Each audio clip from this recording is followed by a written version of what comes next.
Ya teman-teman, ketemu lagi dengan Aan di sini. Kali ini kita akan membahas mengenai makanan yang boleh dan tidak boleh untuk orang dengan HIV/AIDS.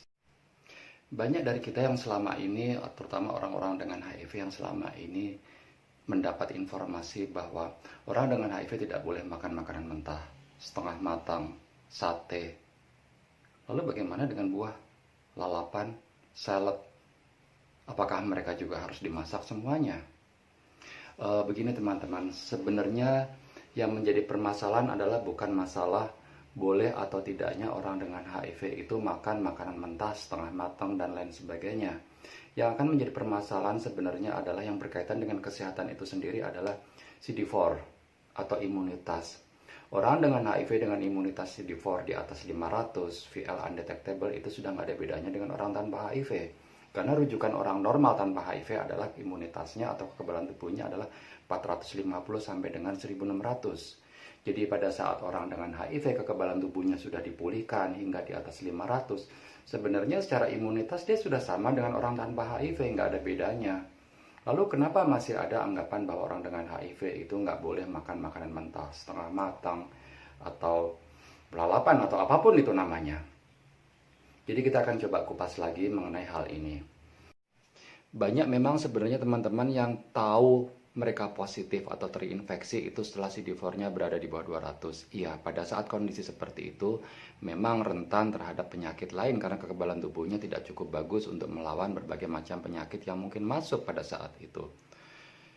Jadi memang larangan ini berlaku, sebenarnya nggak berlaku hanya untuk orang-orang dengan CD4 rendah. Orang tanpa HIV sekalipun apabila tidak memperhatikan keamanan pangan, ini yang saya mau coba jelaskan di sini mengenai keamanan pangan, akan menjadi sakit juga pada saat mereka tidak memperhatikan kebersihan dari mulai persiapan, kemudian pengolahan hingga penyajian makanan itu sendiri. Coba kita bahas satu-satu. Kenapa orang dilarang makan sate? Terutama orang dengan HIV, dilarang keras untuk makan sate. Masalahnya apa? Coba kita perhatikan kalau misalkan kita pesan sate di pinggir jalan. Bukan yang di restoran, tapi yang di pinggir jalan. Jadi kita bisa melihat bagaimana proses pembuatan, penyiapan, bahkan penyajian sate itu sendiri. Sate yang mentah dioleskan bumbu di salah satu piring yang isinya khusus untuk bumbu. Kemudian dibakar. Setelah dibakar, sebelum disajikan ke kita, itu biasanya akan dioleskan di bumbu yang sama dengan sate yang belum dimasak tadi, olesan yang sama. Lalu kira-kira bakterinya gimana? Sekalipun sate itu dimasak di atas suhu 60 atau 70 derajat sekalipun dan semua bakteri atau mikroorganismenya sudah mati, tapi pada saat sate yang matang itu yang sudah bersih dan sudah bebas bakteri itu kemudian dioleskan di piring yang pernah diolesin atau pernah ditaruh makanan yang mentah, terutama ayam, salmonella, dijamin pasti akan sakit perut. Kemudian bagaimana dengan es batu?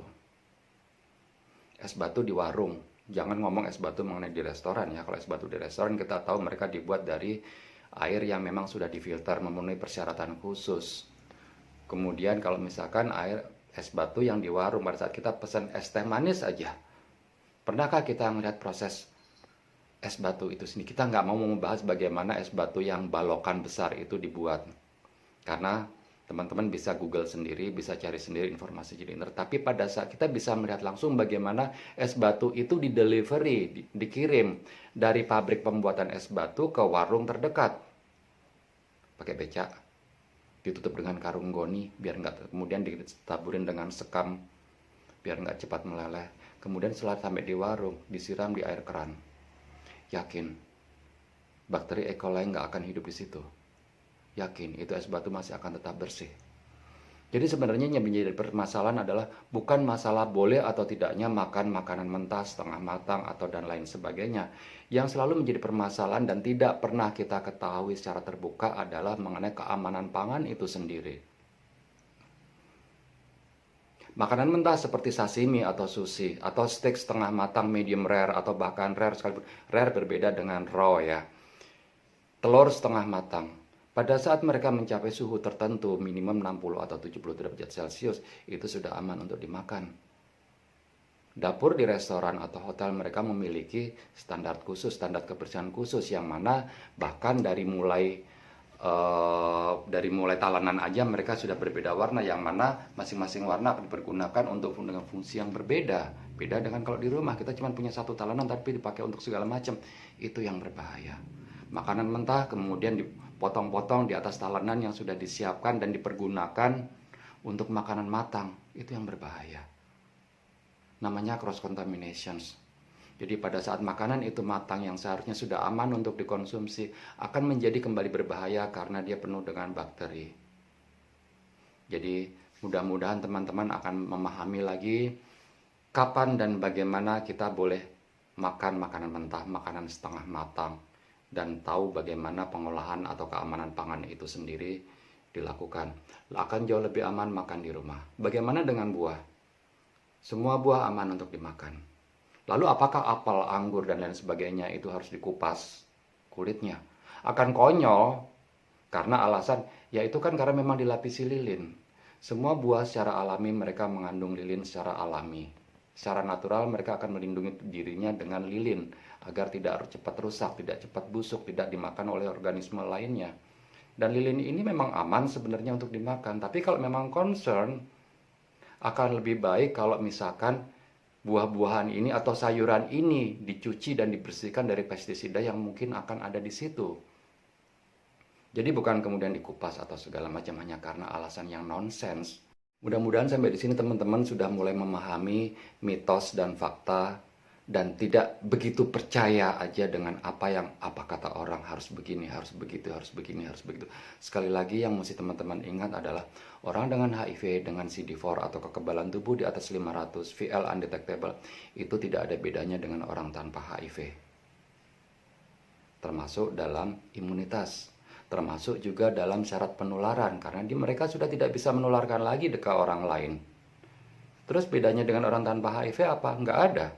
Mereka hanya minum ARV, mereka hanya harus minum ARV setiap hari agar tetap sehat, biar nggak sakit.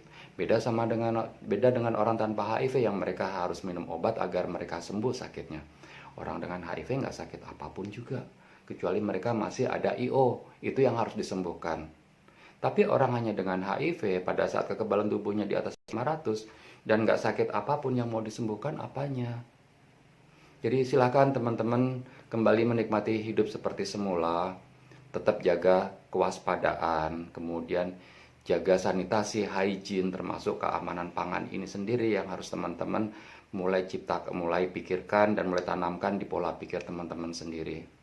Silakan teman-teman untuk share, kemudian subscribe video ini apabila memang dirasa bermanfaat. Bye.